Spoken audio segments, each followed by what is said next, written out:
Welcome to will answer classes.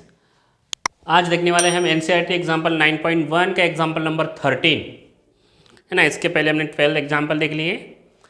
13 ये भी बहुत इंपॉर्टेंट एग्जाम्पल है। एग्जाम्पल कैसा है कि एक लाइट हाउस है।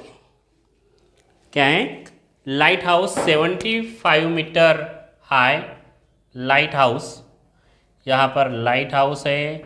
आपने कभी समुंदर किनारे गए क्या, ओशियन में, तो शिप्स को डायरेक्शन दिखाने के लिए यहाँ पर लाइट हाउस लगी रहती है। ये है 75 मीटर शिप्स को डायरेक्शन दिखाने के लिए, क्योंकि हमारा ओशियन कैसा है, हमारी पूरी अर्थ गोल है। तो अगर वो यहाँ शिप है तो इसको कैसे दिखेगा, तो यहाँ इसलिए ओशियन समुद्र किनारे क्या लगे रहते हैं, लाइट हाउस लगे रहते बड़े बड़े। तो lighthouse from the sea level, from the sea level. अब ये डिफरेंस क्वेश्चन है क्योंकि इसमें डिप्रेशन पूछा है। Angle of depression 30 degree and 30 degree and 45 degree, sorry 30 degree है और 45 डिग्री है। Angle of depression 30 degree and 45 degree. Okay, तो डिप्रेशन निकालने के लिए फिर से हमें यहाँ पर डिप्रेशन निकालना है। तो दो शिप है, क्या बोल रहा है कि दो शिप यहाँ पर चल रही है और ये distance between the to ships हमें निकालना है। तो angle of depression from first ship and second ship, पहला दिया है 30 और दूसरा दिया है 45 डिग्री। तो बड़ा वाला एंगल हमारा 45 होगा और दूसरा छोटा एंगल हमारा 30 डिग्री होगा। तो ये हो गया बड़ा एंगल हमारा 45 डिग्री और ये हो गया 30 डिग्री। दो शिप का डिस्टेंस कितना है बिटवीन द टू शिप, ये जो वो हमें निकालना है, distance between the ships. Okay, इसको मान लेते हैं हम x, ये वाला डिस्टेंस मान लेते हैं y। तो पहले क्या निकालेंगे हम tan 45। तो tan 45 इक्वल टू होगा perpendicular upon base. tan 45 equal to 1, perpendicular कितना दिया है 75, बेस कितना है y, तो y इक्वल टू हो गया ये 75 मीटर। अब अप्लाई करना है what, tan 30 equal to again perpendicular upon base. तो tan 30 की वैल्यू क्या होती है, कौन बताएगा? tan 30 की वैल्यू 1/√3, 1/√3 और परपेंडिकुलर कितना है 75। बेस क्या है x प्लस वाई होगा, बेस क्या होगा, ये टोटल आएगा पूरा x प्लस वाई। तो ये हो गया आपका 75√3 equal to x plus y. अब बीच हमने x प्लस वाई की वैल्यू क्या निकाली, ये 75, y की वैल्यू कितनी है 75। तो यहाँ लिखेंगे हम 75√3 equal to x plus 75। This 75 transfer here 75√3 minus 75 equal to x। तो ये 75 कॉमन ले लेते हैं, क्या हो गया √3 माइनस 1 इक्वल टू x। अब √3 की वैल्यू क्या होती है, तो 1.73 minus 1 equal to x। That means x equal to 75 into minus करेंगे तो क्या होगा 0.73 और इसका इंटू करेंगे तो कितना हो गया 54.75 समथिंग, 54.75 मीटर। तो ये आ गया हमारा distance between the two ship is 54.75 metre. Example number 14। अब इसमें क्या है कि एक गर्ल है जिसकी हाइट है 1.2 मीटर। 1.2 मीटर छोटी सी जो गर्ल है वो क्या कर रही है, एक बलून के साथ प्लेइंग कर रही है। 1.2 मीटर है ना बलून। अब बलून जो है वो उड़ रहा है बलून। अब यहाँ से बलून यहाँ तक आ गया, पोजीशन ए से पोजीशन बी। अब ये ग्राउंड में खड़ी है, ग्राउंड से अप्लाई कर रही है, तो ये बलून की हाइट है, टोटल हाइट 88.2 मीटर। अब एंगल ऑफ इलेवेशन ये कहाँ से होगा, इसके जो आइज है यहाँ से एंगल ऑफ इलेवेशन होगा। फर्स्ट बलून का एंगल ऑफ इलेवेशन कितना होगा और सेकंड बलून का एंगल ऑफ इलेवेशन कितना होगा, तो वहाँ दिया है पहला angle of elevation is 60 degree और सेकंड है same point angle of elevation is 30 degree. तो find the distance between the position of balloon. एक बलून यहाँ से यहाँ गया तो ये डिस्टेंस कितना है वो हमें फाइंड आउट करना है। उसको मान लेते हैं हम x और ये वाला डिस्टेंस मान लेते हैं हम y। ओके, अब गर्ल्स की हाइट है 1.2, तो एक्चुअली जो बलून की हाइट है ये कितनी होगी 88.2 माइनस 1.2 दैट मीन्स 87 मीटर हो गई। कितनी हो गई 87 मीटर। आगे समझ में क्वेश्चन क्या है कि एक लड़की है 1.2 मीटर हाइट वाली बलून्स को लेके प्लेइंग कर रही है, ग्राउंड में उड़ा रही है। तो बलून कुछ देर के बाद में चेंज हो गया, पोजीशन क्या होंगे, बलून एक जगह पर यहाँ गया, एक जगह से दूसरे जगह पर चला गया।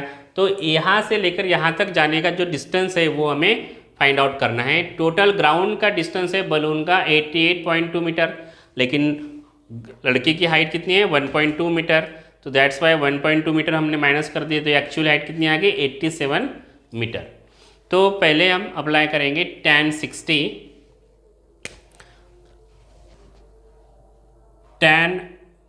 60 equal to again perpendicular upon base. tan 60 equal to क्या हो गया परपेंडिकुलर अपॉन बेस हो गया। तो tan 60 की वैल्यू क्या होती है √3, परपेंडिकुलर कितना है 87, बेस कितना मान लिए थे हमने y, तो ये हो गया y इक्वल टू 87 अपॉन √3। अब इसको फिलहाल इतना ही रख देते हैं, y equal to 87 upon √3। Second position क्या कह रही है, सेकंड पोजीशन tan 60 अप्लाई करना है, tan 30 अप्लाई करना है। तो ये क्या होगा, ये परपेंडिकुलर अपॉन बेस, tan 30 की वैल्यू होती है 1 अपॉन √3, p है अपना फिर से 87 और पर बेस कितना होगा y प्लस एक्स, क्योंकि यहाँ है ये पूरा आएगा डिस्टेंस।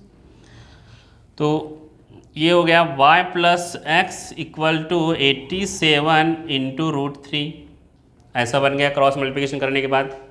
अब y की वैल्यू क्या निकाले थे, देखो यहाँ से ट्रांसफर करते y की value 87 upon √3 plus x equal to 87 upon √3। तो क्या बनेगा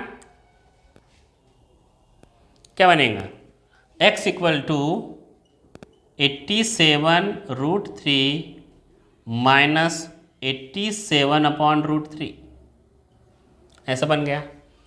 अब क्या करेंगे, डिनोमिनेटर इक्वल करना है तो इसको मल्टीप्लाई करेंगे √3 से, तो ये हो जाएगा 87 √3 इंटू 3 माइनस 87 अपॉन √3।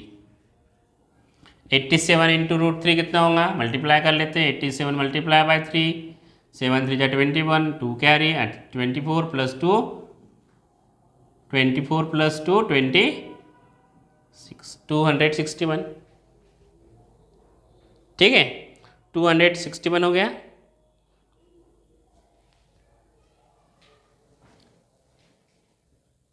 तो 261 माइनस 87 अपॉन √3, तो 267 में से 87 माइनस कर लेते हैं अब, तो क्या होगा 11 माइनस 7 4, 15 माइनस 8 7, और ये हो गया 174 अपॉन √3। फिर से क्या करना पड़ेगा, रैशनलाइज करना पड़ेगा। तो रैशनलाइज करने के लिए क्या करेंगे, मल्टीप्लाई बाय √3, तो 174 √3 अपॉन 3। अब ये 3 से डिवाइड होता है क्या 174, करके देखते हैं। 174 डिवाइड बाई 3, 6 3 जा 18 होते हैं, तो 5 3 जा 15, ये क्या 24, 8 3 जा 24, तो 58 आ गया। 58 कितना आ गया 58, तो ये आंसर हो गया 58 √3 मीटर। तो किसका आंसर हो गया ये? Distance travel by balloon from one position to second position is 58√3 metre. Okay, now next example, question number 15 में क्या है, एक टावर है और टावर के अपोजिट में एक गर्ल जो है कार से ट्रैवल कर रहा है। यहाँ पर एक कार है और फिर ये कार यहाँ से यहाँ जा रही है। अब एंगल ऑफ डिप्रेशन बनाना है हमें। क्या बनाना है यहाँ पे? Angle of depression. तो एंगल ऑफ डिप्रेशन दिया है 60 एंड 30। तो ये हो गया हमारा 60 डिग्री और ये हो गया 30 degree. 60 degree and 30 degree angle of depression. अब टावर की हाइट नहीं है, टावर की हाइट हमें निकालना है कि टाइम निकालना है। टाइम निकालना है, टाइम ड्यूरेशन कि यहाँ से यहाँ तक कितनी देर में जाएगा। फर्स्ट टाइम दिया है यहाँ पे 6। अब गाड़ी है ये यूनिफॉर्म स्पीड से जा रही है, यानी एक स्पीड से। लेट स्पीड मान लेते हैं हम x मीटर पर second. First position A, B और ये C और ये मान लेते हैं D। A to B जाने के लिए उसको 6 सेकंड लगाना है। तो डिस्टेंस कितना होगा? Distance travel A to B कितना होगा? 6x। कैसे 6x? क्योंकि डिस्टेंस इक्वल टू होता है speed into time. Distance equal to क्या होता है? Speed into time. तो टाइम दिया है 6 सेकंड। 6 सेकंड में कार A to B जा रही है और टाइम है, हमने स्पीड मान लिया x, टाइम है 6, तो ये हो गया 6x। अब यहाँ B to C जाने के लिए कितना टाइम लगेगा वो निकालना है। तो हमारे पास नहीं है, तो डिस्टेंस B to C क्या होगा? 6। अब टाइम यहाँ पर स्पीड है x, तो x और टाइम मान लिए t, तो हो गया xt मान लेते हैं। इसको क्या मान लेते हैं? xt। टाइम भी पता नहीं है, स्पीड भी पता नहीं है। तो एक्चुअली हमें यहाँ पे निकालना है टाइम कि यहाँ से यहाँ तक कितना जाएगा। टावर की हाइट मान ली हमने h। क्या मान लिए? h। अब tan 60 अप्लाई करते हैं। tan 60 equal to perpendicular upon base. तो tan 60 यानी क्या होगा? √3। परपेंडिकुलर है h, बेस कितना है इसका? x और t। इसका कितना आया था? 6x। तो ये हो गया xt। तो h इक्वल टू क्या होगा? h equal to xt √3। h equal to हो गया दिस। ओके, अब हमें अप्लाई करना है किसके लिए? tan 30 के लिए अप्लाई करेंगे। तो tan 30 यानी क्या होगा? अब ये दोनों का प्लस हो जाएगा बेस में।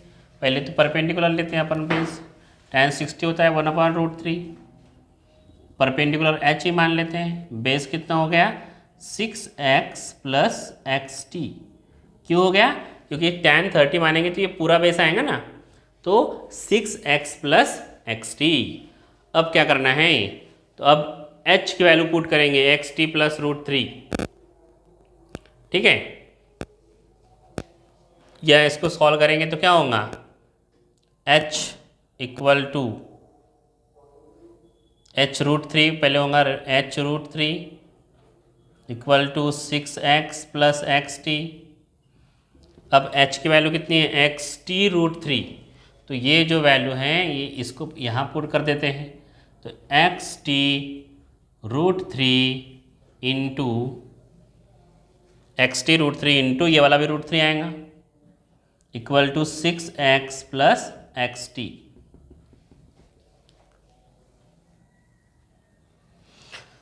तो हमें x टाइम निकालना है।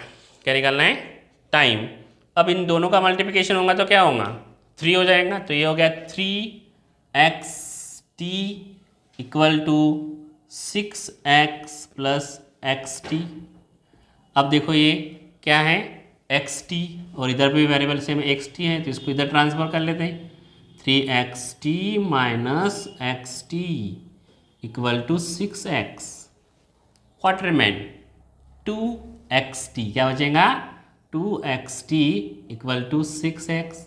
तो टाइम निकालना है, तो time equal to 6x divide by 2x। देखो कितना इजीली कट गया ये 3। तो टाइम आ गया हमारा 3 सेकंड। तो टाइम जो है B to C जाने के लिए कितना लगेगा? 3 सेकंड। तो लास्ट एग्जाम्पल पढ़ते हैं 16। ये भी इम्पॉर्टेंट एग्जाम्पल IMP एग्जाम्पल है, क्योंकि थोड़ा इसमें एंगल नहीं दिया है, कॉम्प्लीमेंट्री दिया है, तो इम्पॉर्टेंट हो गया। इसके बेसिस पर और कोई एग्जाम्पल आ सकता है, तो इसका बेसिक समझ के इसको पढ़ेंगे। The angle of elevation top of tower. पहले एक टावर बना लेते हैं। Angle of elevation of the top of tower from the 2 points 4 metre and 9 metre. तो यहाँ तक मान लेते हैं हम 4 मीटर, और ये टोटल मान लेते हैं 9 मीटर। टोटल डिस्टेंस कितना है? 9 metre. Angle of elevation from the base of tower is complementary. Complementary यानी क्या होता है? One angle is theta, the sum of two angle is 90 degree, that is complementary, and one of the angle is theta. दो angle की sum कितनी होना चाहिए? 90 degree. तो एक मान लिए थीटा, तो कॉम्प्लीमेंट्री वन एंगल थीटा है, तो दूसरा एंगल क्या होगा? 90 minus theta. Let angle is theta, let angle one angle इस थीटा मान लिए, तो इट्स कॉम्प्लीमेंट क्या होगा?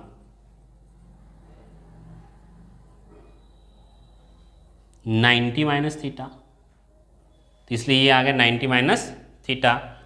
हाइट ऑफ टावर मान लेते हैं, height of tower is h metre मान लेते हैं। ओके, ठीक है। हाइट ऑफ टावर क्या मान लेते हैं? h metre. अब प्रूव दैट करना है the height of tower is 6 metre. क्या प्रूव करना है? 6 मीटर की हाइट, टावर की हाइट 6 मीटर हो रही कि नहीं हो रही, जब फर्स्ट एंगल थीटा है, दूसरा एंगल 90 माइनस थीटा है, ठीक है, कॉम्प्लीमेंट्री एंगल है। तो पहले हम लेते हैं tan theta, tan 90 minus theta, tan 90 minus theta equal to again perpendicular upon base. अब tan 90 minus theta means what? तो पढ़े हमने क्लास शुरू के फर्स्ट चैप्टर में ट्रिग्नोमेट्री में 90 माइनस थीटा इक्वल टू होता है कॉट थीटा। पढ़े ना? ये ऐसा इधर लिख लेंगे, cot theta equal to perpendicular कितना है? h, बेस कितना है? 4, ठीक है। तो क्या हो गया? h equal to cross multiplication करेंगे तो 4 कॉट थीटा, नंबर 1 दे देंगे इसको। सेकंड अप्लाई करते हैं tan थीटा, तो tan theta equal to perpendicular upon base, तो फिर से tan थीटा, तो tan थीटा ही रहेगा क्योंकि थीटा की वैल्यू दी नहीं है। तो यहाँ perpendicular upon base again h upon base है 9, कितना है? 9। तो ये हो गया h equal to again 9 tan theta, number 2 दे देते। तो क्या हो गया? तो equation 1 multiply by 2, equation 1 multiply by equation 2 we get what we get. अब देखते हैं क्या मिल रहा है।